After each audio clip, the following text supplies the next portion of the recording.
Alors, bonjour, puis merci tout le monde pour votre présence ce soir. Au nom du Père Michael Smith et moi-même, nous sommes vraiment contents d'être avec vous tous.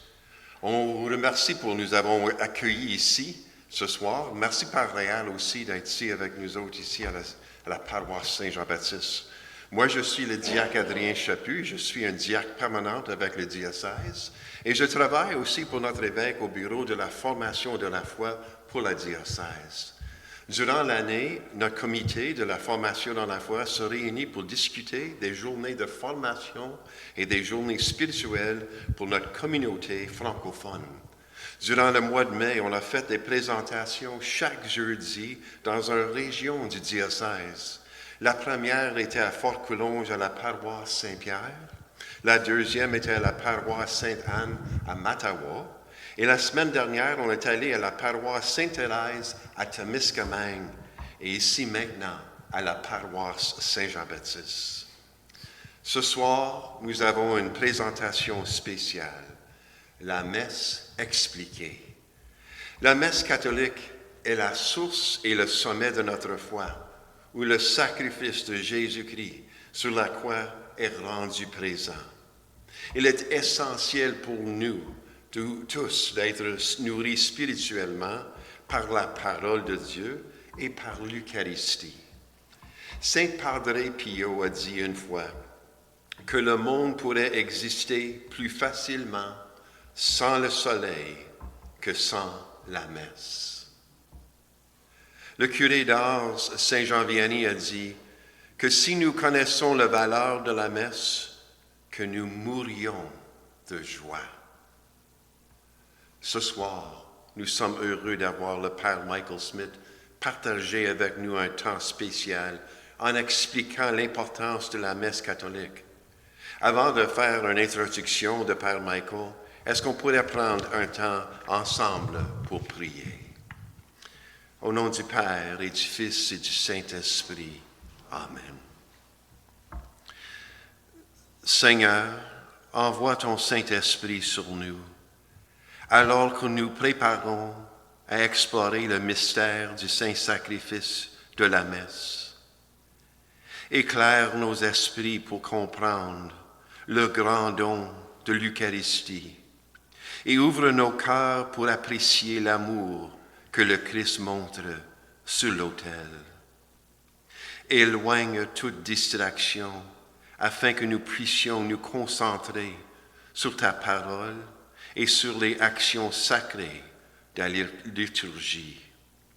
Nous te le demandons par le Christ notre Seigneur, qui vit et règne avec toi et pour le Saint-Esprit pour des siècles des siècles. Amen. Père Michael était né en 1958 à Pembroke et a grandi à Renfrew, Ontario.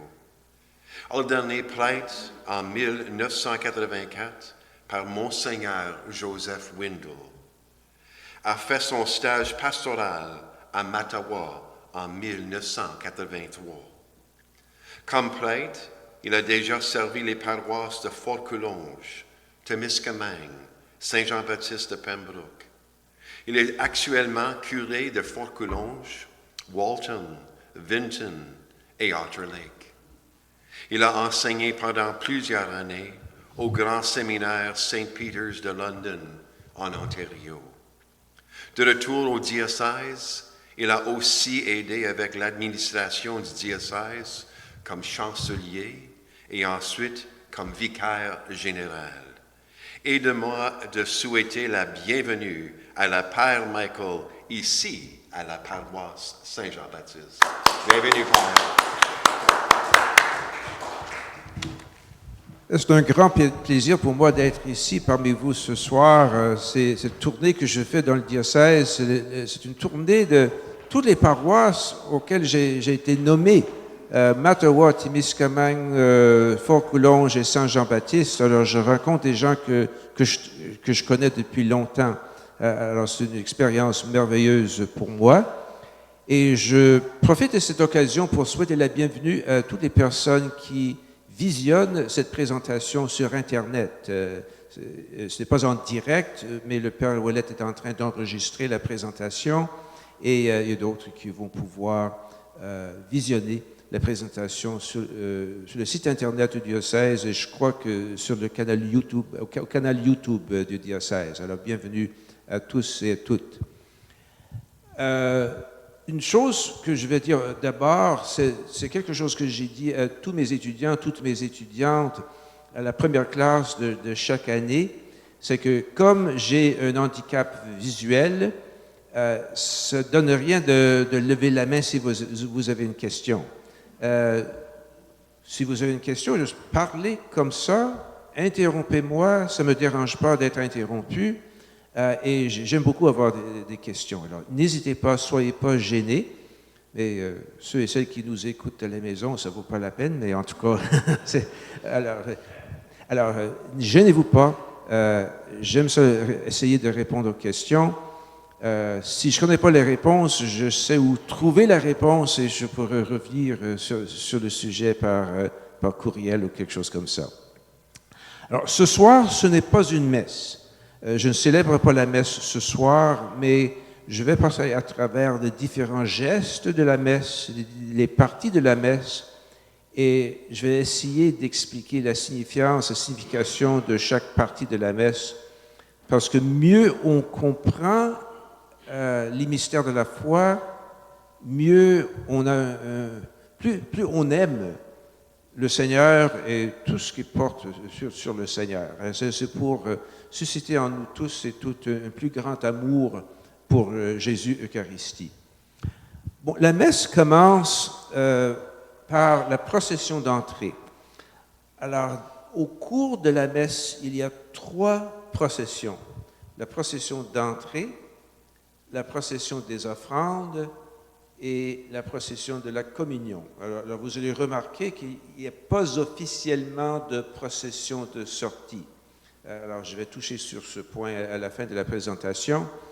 Mais une procession, c'est quoi? C'est un acte de prière où un groupe de personnes prie, marche et chante ensemble. Alors, c'est pour bâtir l'unité dans l'Assemblée. Alors, les prêtres et les servantes de messe, c'est un groupe représentatif de l'Assemblée. Mais l'idée, c'est de marcher, de prier et de chanter ensemble. On le fait au début de la messe. Et le premier geste de la messe, ici à l'autel, le prêtre embrasse l'autel comme ça. Dans notre culture, c'est un geste un peu étrange, ce n'est pas quelque chose que nous sommes habitués à faire, mais on le fait à cause de ce que l'autel représente. L'autel représente Jésus. Dans une des préfaces du temps pascal, on entend que Jésus est lui-même le prêtre, l'autel et l'offrande. Alors, Jésus s'est offert lui-même comme sacrifice au Père pour nous. Il l'a fait pour nous. Il a donné sa vie pour que nous puissions partager sa vie. Donner sa vie pour que nous puissions... Il est devenu humain, il s'est sacrifié pour que nous, les humains, nous puissions participer à la vie divine. C'est quelque chose de merveilleux, participer à la vie divine. Et c'est notre vocation, c'est le cadeau du Seigneur que nous recevons lors de notre baptême. L'autel, donc, représente Jésus. Alors, c'est un acte de révérence envers l'autel. Et avant de le faire aussi, on s'incline comme ça. On peut aussi faire une génuflexion. On peut faire une génuflexion si le tabernacle est là au centre de l'Église, comme il est maintenant, ici à l'Église Saint-Jean-Baptiste. On commence la célébration au nom du Père et du Fils et du Saint-Esprit. Ça, c'est important. On invoque la Trinité. Pourquoi? C'est pour montrer que nous ne célébrons pas la messe en notre propre nom.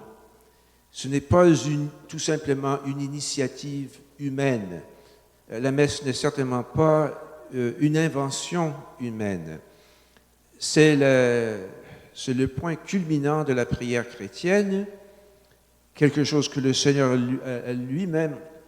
nous a lui-même donné, et nous célébrons l'Eucharistie au nom de la Trinité pour rendre gloire à la Trinité. Alors, tout ça est signifié par ce geste, le signe de la croix au début de la messe. Une petite note historique. Il y a plusieurs siècles passés, il y avait des prières que le prêtre disait à la sacristie, prières de préparation à la messe, et avec l'évolution du rite de la messe en Occident au fil des siècles, cela est devenu les prières au pied de l'autel. Alors, ceux et celles d'entre vous qui vous souvenez de la messe avant le Concile Vatican II, le prêtre commençait la messe au pied de l'autel, il faisait le signe de croix. Ça commençait par le signe de croix, et entre 1964 et 1969, on a éliminé les prières au pied de l'autel. Et je me souviens, quand j'étais jeune enfant, on avait le chant d'entrée, et tout de suite après, on chantait « Le Seigneur prend pitié ». Alors, c'était temporaire. Alors, pendant ces années-là, la messe ne commençait pas par le signe de croix. En 1969, avec le nouveau rite de la messe, les anciennes prières au pied de l'autel sont devenues l'acte pénitentiel. Alors, les anciennes prières au pied de l'autel contenaient le confiteor, je confesse Dieu Tout-Puissant, etc. Mais maintenant, c'est l'acte pénitentiel. Alors, c'est quoi l'acte pénitentiel? Nous reconnaissons, avant de célébrer la messe, nous reconnaissons que l'acte de célébrer la messe, ce n'est pas une réussite, quelque chose que nous avons acquis à cause de nos mérites, à cause des choses merveilleuses que nous avons faites, tous les projets que nous avons réalisés. Non, nous ne sommes pas dignes en nous-mêmes de célébrer l'Eucharistie. Nous célébrons l'Eucharistie à cause de la bonté, de la tendresse et de la miséricorde de Dieu envers nous. Alors, nous reconnaissons tout simplement le fait que nous ne sommes pas dignes, nous sommes des pécheurs, et nous demandons la miséricorde de Dieu, ou la pitié de Dieu, si vous voulez. On dit, Seigneur, prends pitié. Et une caractéristique spéciale à propos de cet acte pénitentiel, c'est que nos péchés véniels sont pardonnés dans ce rite. Alors les péchés qui ne sont pas des péchés qui mettent fin ou qui font une brèche dans notre rapport avec Dieu, ces péchés-là sont pardonnés. Alors, pourquoi est-ce que je dis ça? Mais qu'est-ce qu'on dit à la fin de l'acte pénitentiel? On dit que le Seigneur Tout-Puissant nous fasse miséricorde, nous pardonne de nos péchés et nous conduise à la vie éternelle. Alors, comment faire une prière comme ça sans que le Seigneur réponde à cette prière, sans qu'il nous exauce? Alors, nos péchés véniels sont pardonnés. Donc, nous passons à l'acte pénitentiel, avec ce ton de pénitence, à la louange. On chante « Gloire à Dieu au plus haut des cieux ». Et on chante ce cantique à la messe tous les dimanches, à l'exception de pendant le carême et aussi pendant le temps de l'Avent. Et aussi, nous chantons ou récitons ce chant lors des plus grandes fêtes au cours de l'année liturgique. Alors, petite question pour l'auditoire, là. Gloire à Dieu au plus haut des cieux. Ça vient d'où, ces paroles-là? Qui a prononcé ces paroles dans la Bible? Gloire à Dieu au plus haut des cieux et paix sur la terre aux hommes qui l'aiment. Qui a prononcé ça? Est-ce qu'il y en a qui... Exactement, oui, c'est le chœur des anges qui est apparu au berger lors de la naissance de Jésus. Gloire à Dieu au plus haut des cieux. Ensuite, on continue avec ce chant, c'est un chant de louange à la Trinité. Si vous remarquez les paroles de ce chant pendant la messe, on on chante les louanges de chaque personne de la Trinité. On passe beaucoup de temps sur Jésus, un petit mot sur le Père, un petit mot sur l'Esprit Saint, mais surtout Jésus, et c'est un chant de louange.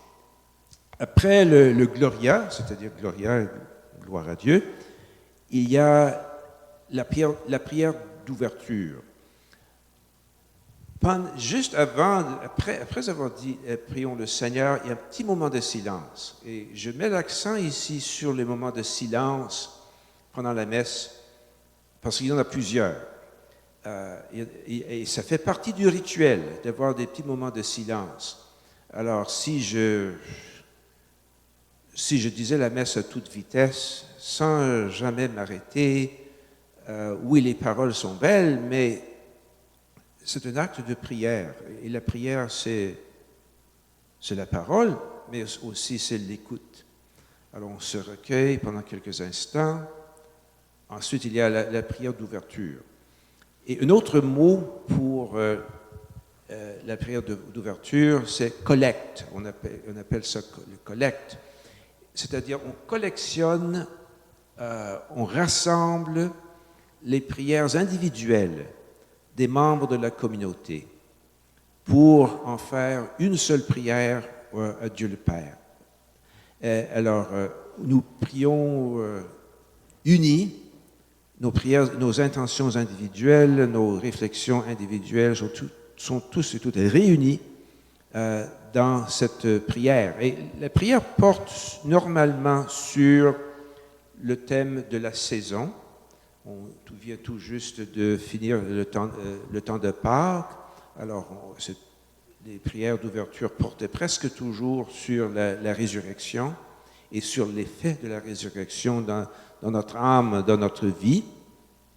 Ou bien, si c'est une messe qui rend hommage à l'un des saints ou des saintes, la prière porte sur ce saint ou cette sainte. Si c'est le temps ordinaire où on ne concentre pas sur un aspect particulier du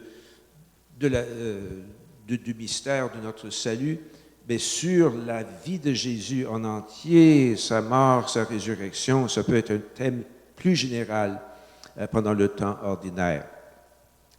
On finit la prière d'ouverture toujours avec ce même formulaire. Par Jésus-Christ, ton Fils, notre Seigneur, qui vit et règne avec toi dans l'unité du Saint-Esprit, Dieu pour les siècles des siècles. Amen. Et ça, c'est un bref résumé de la prière chrétienne en général. Parce que la prière chrétienne est trinitaire. On prie Dieu le Père, on prie par le Fils, c'est-à-dire que Dieu le Fils s'identifie avec nous, nous sommes identifiés avec lui, et nous prions le Père dans l'Esprit Saint, c'est-à-dire dans cet amour entre le Père et le Fils. Et nous sommes impliqués dans le mystère de la Trinité, que nous allons célébrer de façon particulière ce dimanche, le dimanche de la Trinité. Mais la Trinité, ce n'est pas un casse-tête que nous essayons de décortiquer intellectuellement, mais c'est plutôt qu'un mystère dans lequel nous sommes impliqués. Parce que nous sommes identifiés avec Jésus. Nous prions le Père dans l'unité de l'Esprit Saint. Et tout cela est résumé dans ce formulaire qui termine chaque prière d'ouverture à chaque messe. Ensuite, l'Assemblée dit « Amen ». Je vais dire un mot là-dessus plus tard pendant la présentation, mais « Amen », c'est un mot hébreu qui signifie « Oui, je suis d'accord, je crois en ça, je suis d'accord avec ce que tu viens de dire, Amen ». Alors, à ce moment-là, jusqu'ici, tout le monde est debout. Cette posture d'être debout, ça signifie l'attention, et on prie debout. Chaque posture a une signifiance. Mais à ce moment-là, on s'assoit. On s'assoit pour écouter la parole de Dieu. C'est Dieu qui nous parle et nous écoutons au moins pendant la lecture. Et un petit mot à propos de la première lecture. Presque toujours, la première lecture est tirée de l'Ancien Testament, à l'exception du temps pascal, le temps de Pâques. Pendant le temps de Pâques, la première lecture est tirée des Actes des Apôtres. C'est un livre merveilleux, d'abord. Je vais pas dire trop de choses là-dessus, mais je vous recommande la lecture des Actes des Apôtres. Vraiment merveilleux. L'histoire des débuts de l'Église. Mais normalement, la première lecture est tirée de l'Ancien Testament. Avant Vatican II, il y avait seulement 2 lectures à la messe chaque dimanche. Et normalement, la première lecture n'était pas tirée de l'Ancien Testament, c'était tiré plutôt des lettres de Saint Paul ou des lettres des autres apôtres. Alors, c'est pour ça qu'on appelait ça l'épître. Pas la première lecture, mais l'épître. Mais maintenant, la première lecture est tirée de l'Ancien Testament pour mettre l'accent sur le fait que les racines de notre foi chrétienne se trouvent dans la religion juive. Jésus lui-même était juif, il était membre du peuple d'Israël, et la religion juive est comme les racines de notre foi, souche, puis Jésus est le Messie, non seulement du peuple juif, par exemple, mais aussi le sauveur du monde entier. Après la première lecture, il y a un autre moment de silence, très important. Ça peut, ne serait-ce que pendant quelques secondes, on prie en silence, puis c'est le psaume. Le livre des psaumes est unique dans la Bible, parce que ce sont des paroles de Dieu que le Seigneur nous donne pour que ces paroles deviennent nos paroles adressées à lui. Alors, ce sont en même temps la parole de Dieu et aussi nos paroles. Donc, le psaume, c'est notre réponse à la première lecture, notre réponse à la parole de Dieu, une réponse qui est en même temps la parole de Dieu, prononcée par nous, l'Assemblée. Le dimanche, il y a une deuxième lecture. Et cette fois-ci, la deuxième lecture, normalement, est tirée des lettres des apôtres, surtout Saint Paul. Ensuite, on se prépare pour l'Évangile. On se met debout, une autre posture. Et le fait qu'on se met debout, c'est pour signifier l'importance des Évangiles par rapport aux autres livres de la Bible. Pourquoi est-ce que les Évangiles sont plus importants que les autres livres? C'est parce que ce sont les livres qui portent spécifiquement sur la vie, la mort et la résurrection de Jésus. Alors, nous accueillons l'Évangile avec un rituel spécial. Il y a une sorte de présentation, au moins dans le cœur de l'Église. On chante « Alléluia », sauf pendant le carême. « Alléluia », ça signifie quoi? C'est une expression hébreu qui signifie « louer le Seigneur » ou « louons le Seigneur ». Pendant le carême, le ton de la liturgie est plus sobre. Alors, au lieu de chanter « Alléluia », nous remplacer ces mots par quelque chose de semblable, comme le louange à toi, sagesse éternelle de Dieu le Père, ou bien gloire à toi, Seigneur, gloire à toi. Mais le reste de l'année, à part le carême, c'est Alléluia avec un petit verset. Ensuite, l'Évangile. C'est assez évident ce que c'est l'Évangile. Après l'Évangile, c'est l'homélie.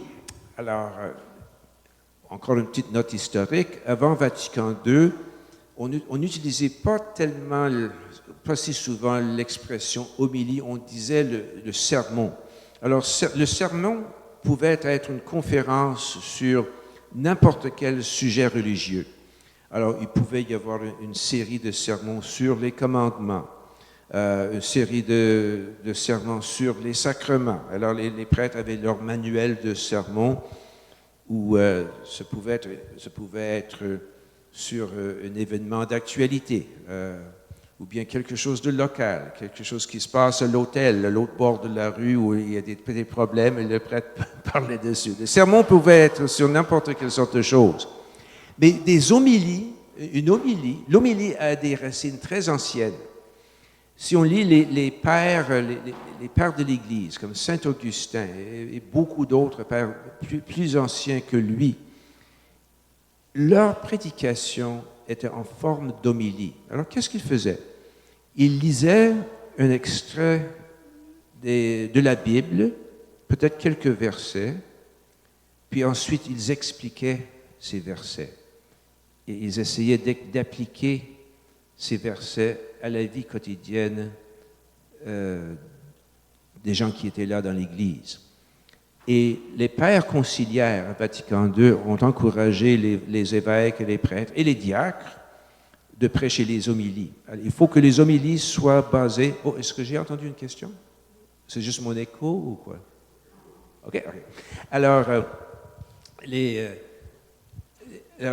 homélies doivent être basées sur la Bible ou bien sur une autre source liturgique. Alors, je pourrais prêcher une homélie sur le thème de la prière d'ouverture, par exemple. Mais normalement sur la Bible. Et le rôle de l'homélie, c'est de, tout comme les pères de l'Église très anciens, d'expliquer ce que ça veut dire. Alors, mettons que je prêche une homélie sur l'Évangile du jour, c'est d'expliquer le sens de l'Évangile et aussi essayer d'appliquer cet Évangile à la vie quotidienne de l'Assemblée. C'est ça le rôle de l'homélie. La longueur de l'homélie. Les autres endroits où j'ai été cette semaine, ou ces dernières semaines, ils m'ont posé la question sur la longueur de l'homélie. Je ne voulais pas en dire trop de choses parce que le curé de la place était là, je ne voulais pas le viser. Mais la bonne longueur d'homélie, c'est une question de culture locale. Il y a des villages et des villes en Afrique où, si l'homélie est moins de 45 minutes, les gens se sentent trichés. On a marché pendant 2 heures pour venir à la messe et tu nous donnes une petite homélie comme ça. On veut plus que ça. Mais ici, là, si on prêche plus de 10 minutes, si on frôle les 20 minutes, on entend ce bruit-là. Comme ça.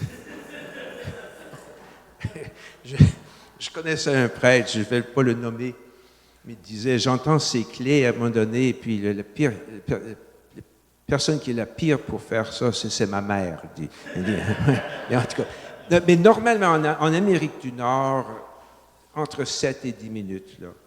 Après 10 minutes, on a besoin d'aide audiovisuelle pour capter l'attention des gens. Des audiovisuels comme des clés que je viens d'utiliser. C'est ça. OK. Alors, après l'homélie, là encore, une période de silence. On s'assoit, tout le monde s'assoit, on fait quelques moments en silence. Ensuite, le symbole des apôtres. Ou bien, je dirais, ou bien le symbole de Nicée-Constantinople, ou bien le symbole des apôtres. Alors, c'est quoi ça? Les symboles, c'était des résumés du contenu de la foi catholique, résumés en quelques phrases. Jusque dans les années 70 au Canada et jusque dans les années 80 aux États-Unis, c'était toujours le credo de Nicée-Constantinople, que les pères le concile de Nicée a eu lieu en 325, alors ça remonte très très loin dans le passé. Mais aussi, vous vous rappelez que quand vous étiez jeune, quand vous avez appris le rosaire, le chapelet, et quand j'ai appris mes premières prières, tout jeune enfant, on m'a enseigné le symbole des apôtres. Le symbole des apôtres est plus bref et plus simple. Et l'origine de ce symbole-là, au début de l'histoire de l'Église, les 3 premiers siècles de l'histoire de l'Église, à cette époque-là, comme la plupart des époques au cours de l'histoire, la grande majorité des gens ne savaient ni lire ni écrire. Savoir lire et écrire, c'était exceptionnel. Il faut que les gens apprennent leur religion. Alors l'évêque, les prêtres, ils disaient, voici un formulaire, quelques phrases. mémorisez ces phrases et vous connaîtrez votre religion. Alors il leur enseignait le symbole des apôtres. Et en quelques phrases, on trouve l'essentiel de notre foi en Dieu, Père, Fils et Saint-Esprit, l'Église, les sacrements, la résurrection de la chair, la vie éternelle, tout est là, en quelques phrases. Alors, le fait que nous récitons le symbole des apôtres à la messe maintenant, et ici, l'autre symbole de Nicée, Constantinople est aussi une option, c'est notre réponse à la lecture de la parole de Dieu et à l'homélie, et c'est notre façon de dire « nous croyons en cela ». Nous proclamons notre foi. Après le symbole des apôtres, c'est la prière universelle. Et je souligne le mot universel. On prie pour le monde entier. Alors c'est pour ça qu'au grand séminaire, on nous a découragé de dire « Oh, je voudrais prier pour ma tante qui est malade, que sa chirurgie aille bien. » C'est une bonne prière. Mais la prière universelle, nos prières doivent englober le monde entier, y compris ma tante qui subit une chirurgie. Mais normalement, pendant les prières universelles, il y a quatre catégories. Nous prions pour l'Église, le peuple de Dieu à travers la terre, et peut-être une intention qui porte sur une situation particulière dans l'Église. On prie pour nos chefs politiques, pour la justice, pour que nous puissions vivre en liberté, pour la liberté religieuse. Nous prions pour les personnes qui souffrent, qui sont dans le besoin, les gens qui vivent dans les zones de guerre, les pauvres. Et enfin, nous prions pour notre communauté locale. Alors, voilà les 4 catégories. L'Église, nos chefs civils, les gens qui souffrent, qui sont dans le besoin, et nos communautés locales. Prière universelle. Et toutes les intentions sont résumées dans ces prières-là. Normalement, j'inclus là-dedans l'intention de la messe. Si la messe est pour le repos de l'âme d'un tel ou d'une telle, pour que la famille endeuillée qui est là sache que, oui, je n'ai pas oublié leur mère, leur père, etc. Puis, la prière universelle terminée, on s'assoit et c'est une autre procession. Cette fois-ci, c'est la procession des offrandes. Alors, les offrandes, c'est quoi? Le pain, le vin, et vous allez être surpris par ceci, le pain, le vin et l'argent. Et on pourrait dire, quoi? Le pain, le vin et l'argent? Le pain représente notre travail, fruit de la terre et du travail humain. Le vin, lui aussi, représente notre travail, fruit de la vigne et du travail humain. Et l'argent représente notre travail. C'est une façon d'exprimer le fait que nous offrons au Seigneur nous-mêmes nos efforts, notre travail, pour que le tout soit transformé. Le pain et le vin vont devenir le corps et le sang du Christ. Cet argent va se traduire par une réponse aux besoins de l'Église, aux pauvres, tous les besoins de l'apostolat. Nous offrons de nous-mêmes au Seigneur. Nous nous offrons nous-mêmes au Seigneur pour que le Seigneur nous transforme. Il y a ensuite la préparation des offrandes. Ce n'est pas une partie des plus importantes de la messe, et c'est juste la préparation du pain et du vin pour la prière eucharistique qui va suivre.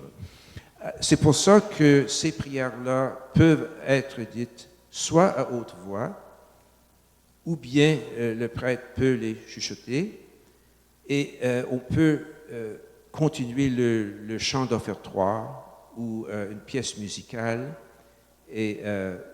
mais toujours à la fin, le prêtre dit à haute voix, prions ensemble au moment d'offrir le sacrifice de toute l'Église. Et dans la traduction française du missel, le formulaire est merveilleux. Pour la gloire de Dieu et le salut du monde. Et cela résume en deux petits bouts de phrases la raison pour laquelle nous célébrons la messe. Premièrement, pour la gloire de Dieu. Nous ne sommes pas là principalement pour nous-mêmes, nous sommes là pour la gloire de Dieu, pour qu'il soit honoré et adoré.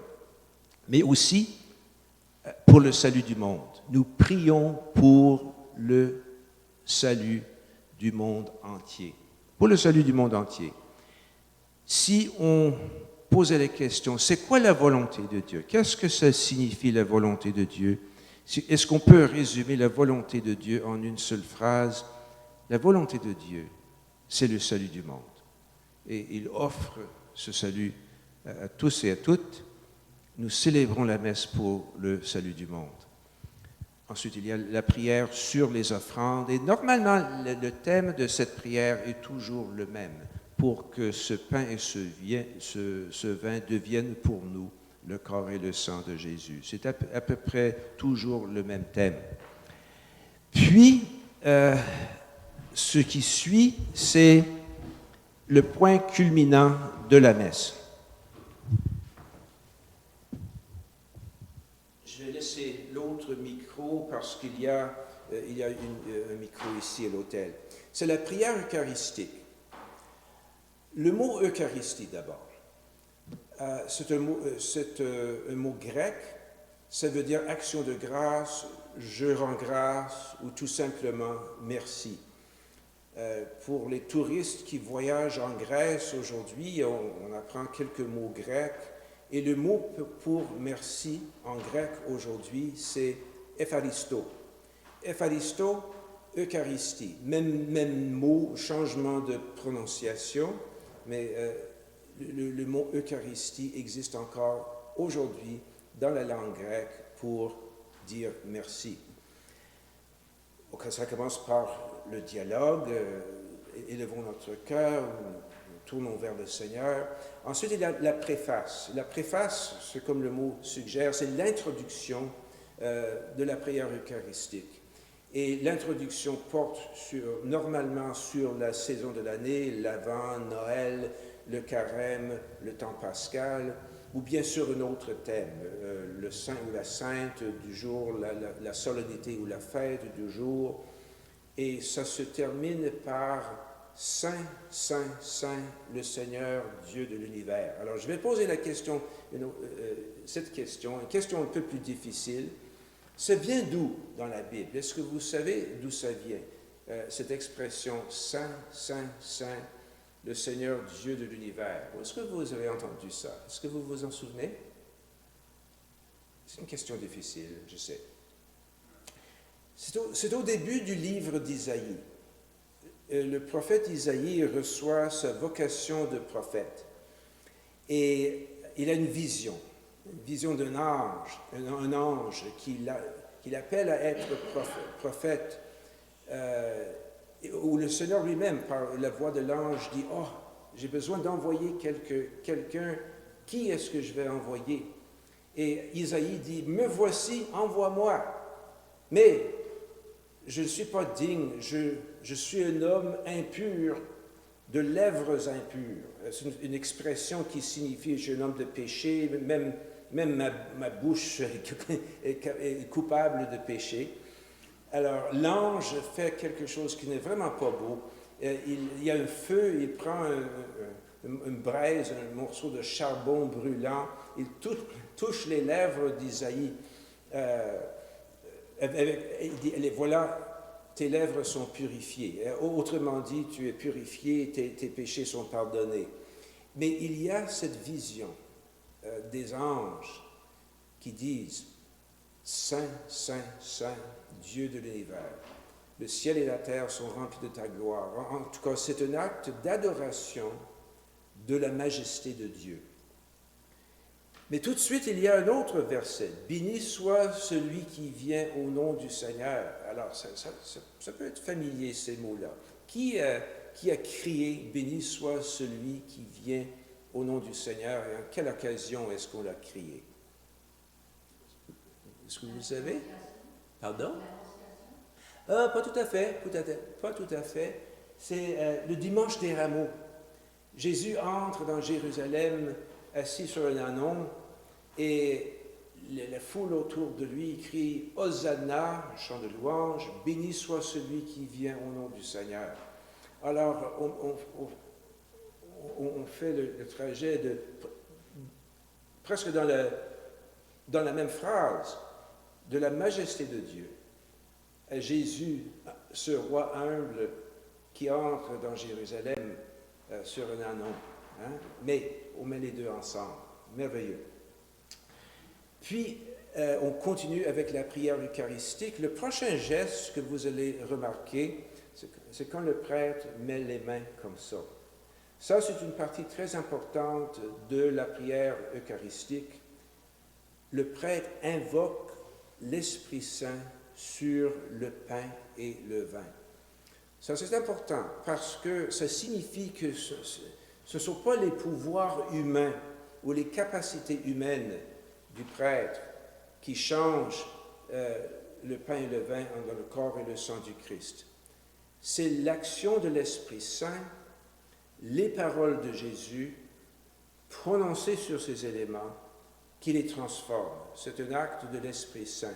Et dans les prières de la messe, on prie pour que l'Esprit Saint transforme le pain et le vin dans le corps et le sang du Christ.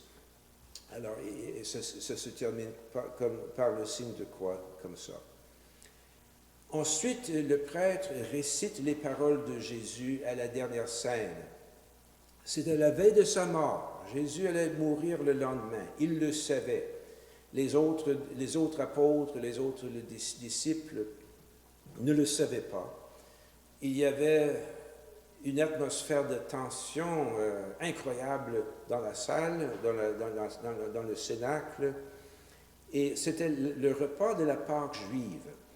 Et au repas de la Pâque juive, il y a 3 coupes de vin. Trois coupes de vin au cours du repas. Et ça fait partie du rituel juif. Mais à la 3e coupe de vin, Jésus a changé le rituel un petit peu. Il a dit, ceci est la coupe de mon sang. Drôle d'expression. Le sang de l'alliance nouvelle et universelle. Alors, ça fait référence à l'alliance que Dieu a faite avec son peuple Israël, alliance nouvelle et universelle et éternelle. Ce sang qui sera versé demain pour vous, les apôtres, les disciples, et pour la multitude, pour une multitude innombrable de gens, pour le pardon des péchés. Alors, c'est pour ça que Jésus a donné sa vie, pour le pardon des péchés. Aussi, pendant ce repas, à un certain moment pendant le repas, Jésus a pris le pain et là encore, il a changé le rituel. Il dit, ceci est mon corps livré pour vous, qui sera livré pour vous demain. C'est pas ça qu'il a dit, mais il savait que c'est ce qu'il ferait le lendemain. Puis, après avoir dit cela, Jésus a donné un commandement à ses disciples. Il a dit, vous ferez cela en mémoire de moi. Et nous le faisons tous les dimanches, même tous les jours, en mémoire de lui. Pourquoi le dimanche? Pourquoi le dimanche? Qu'est-ce qu'il y a si spécial à propos du dimanche? Pourquoi est-ce qu'on ne met pas l'accent sur un autre jour de la semaine? Une autre question que je vous pose. Pourquoi le dimanche? La résurrection. Exactement. C'est le jour de la résurrection. La résurrection est une réalité si importante que très très tôt dans son histoire, les chrétiens se sont rassemblés le dimanche pour fêter la résurrection. Mais aussi, il n'y a jamais de résurrection sans mort. Il n'y a pas de mort sans résurrection. Et pendant l'Eucharistie, ce n'est pas seulement la résurrection qu'on proclame. dans l'antienne, dans une des antiennes, après la consécration, nous disons, nous proclamons la mort du Seigneur jusqu'à ce qu'il vienne. Ça, c'est une citation de Saint Paul. Et quand vous mangez de ce pain et que vous buvez à cette coupe, vous proclamez la mort du Seigneur jusqu'à ce qu'il vienne. Alors, ça rend le sacrifice de Jésus présent devant nous, et Jésus nous a dit de le faire. Vous ferez cela en mémoire de moi, et nous sommes tenus à le faire jusqu'au retour du Seigneur à la fin des temps. Alors, nous allons continuer à le faire dimanche après dimanche jusqu'à la venue de Jésus à la fin des temps. Quand est-ce qu'il va venir? Peut-être la semaine prochaine, peut-être l'an prochain, peut-être dans 1 million d'années, on ne sait pas. Mais on continue à se souvenir de ce que Jésus a fait pour nous, et on le fait en célébrant l'Eucharistie, en rendant présent le sacrifice de Jésus chaque fois que nous célébrons la messe. Et d'ailleurs, le corps et le sang de Jésus que nous recevons, c'est le corps et le sang de Jésus vivant et ressuscité. C'est Jésus vivant et ressuscité que nous recevons. La prière eucharistique se poursuit, on se rappelle la mort et la résurrection de Jésus, on se rappelle le fait qu'il va revenir, il a promis qu'il reviendrait. Puis nous prions pour l'Église sur la terre. Nous mentionnons toujours le nom du pape et le nom de l'évêque. Ça, c'est important parce que ça signifie que nous sommes en communion avec le pape et en communion avec l'évêque. Si nous n'étions pas en communion avec eux, nous ne mentionnerions pas leur nom. Je me souviens d'avoir été dans une messe un dimanche. C'était dans un collège quelque part, je ne dirais pas où, mais c'était quelque chose d'épouvantable. La prière eucharistique, c'était une prière que le prêtre a composée lui-même, ou bien il l'a fait composer par quelqu'un d'autre.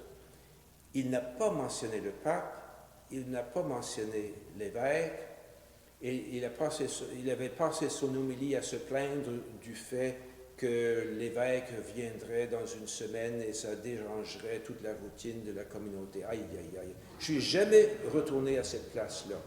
Non, nous mentionnons le nom du pape et le nom de l'évêque pour indiquer clairement que nous sommes en communion avec eux. Et après avoir prié pour les vivants, on prie pour les défunts, pour que les défunts reçoivent la vie éternelle et une part à la résurrection de Jésus, qu'ils soient admis à la lumière de ton visage. La deuxième prière eucharistique, la lumière de ton visage, la lumière du visage de Dieu. À la fin de la prière eucharistique, il y a ce chant de louange, on appelle ça la doxologie. Par lui, avec lui et en lui. À toi, Dieu le Père Tout-Puissant, dans l'unité du Saint-Esprit, tout honneur et toute gloire pour les siècles des siècles. Et tout le monde répond haut et fort, Amen. Premièrement, par lui, avec lui et en lui. C'est qui ce lui? C'est Jésus. Si jamais vous voyagez au Mexique ou ailleurs où on parle espagnol, ils disent pas juste l'équivalent de lui, ils disent Christo, le Christ, par le Christ, dans le Christ, avec le Christ. Tout honneur et toute gloire à Dieu le Père. Et la fin de la prière eucharistique, c'est ce qu'on appelle le grand Amen. Ça, c'est très important. C'est toute l'Assemblée dit Amen dans le sens « je suis d'accord, je crois en ce qui vient de se dérouler ». Alors, c'est important qu'on mette l'accent sur ce Amen dans la liturgie. C'est pour ça que le dimanche, je chante ce Amen 3 fois pour signaler l'importance de ce geste de la part de l'Assemblée. Là, c'est la fin de la prière eucharistique. Le reste de la messe maintenant, c'est la préparation à la communion.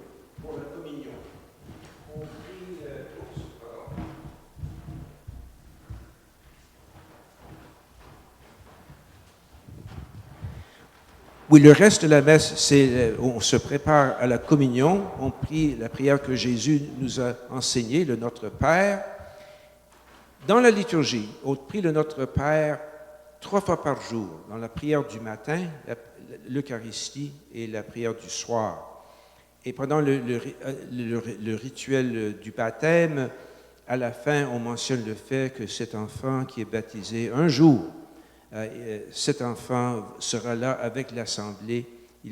Il ou elle va appeler Dieu son Père avec tous les autres membres de l'Assemblée. Alors, nous appelons Dieu Père. Puis ensuite, c'est l'échange de la paix. La paix dans la Bible, ça signifie l'harmonie. L'harmonie dans notre relation avec Dieu, l'harmonie dans nos relations les uns avec les autres. Alors, nous souhaitons cette harmonie aux personnes autour de nous. Comment ça se fait? Ça dépend de la culture locale.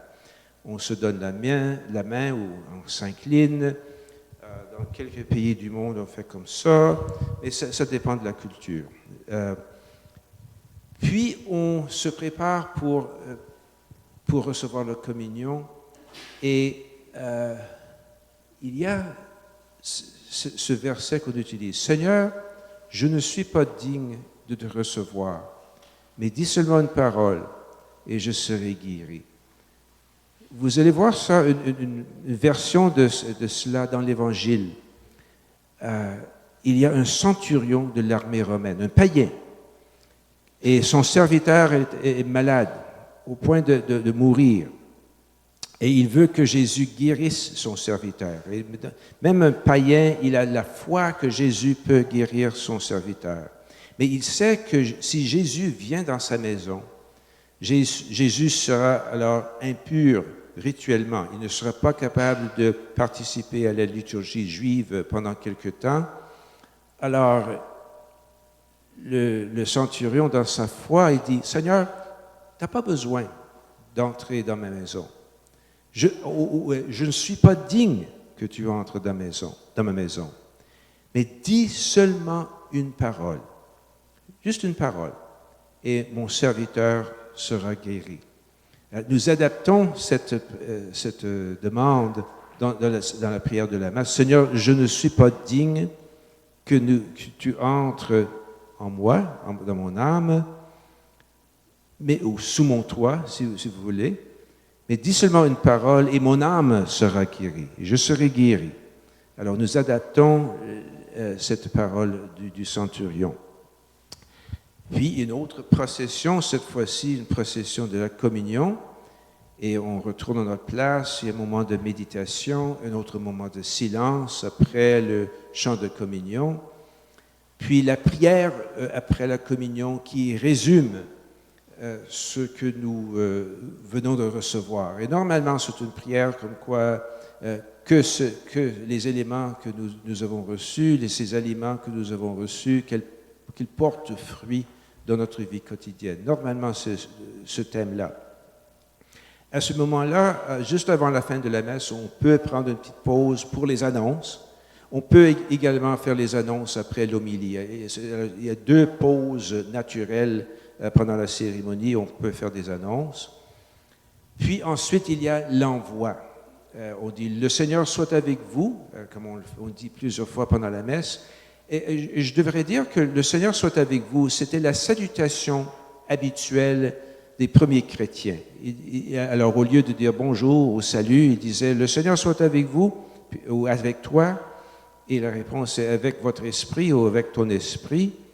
Alors, on a conservé cette salutation pendant la messe.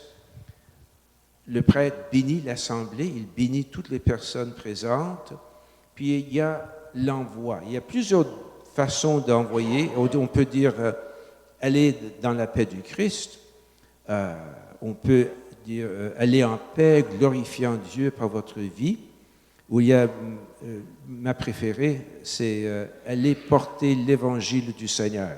Ça nous rappelle que nous sommes tous et toutes des évangélisateurs. Et tout le monde dit nous rendons grâce à Dieu.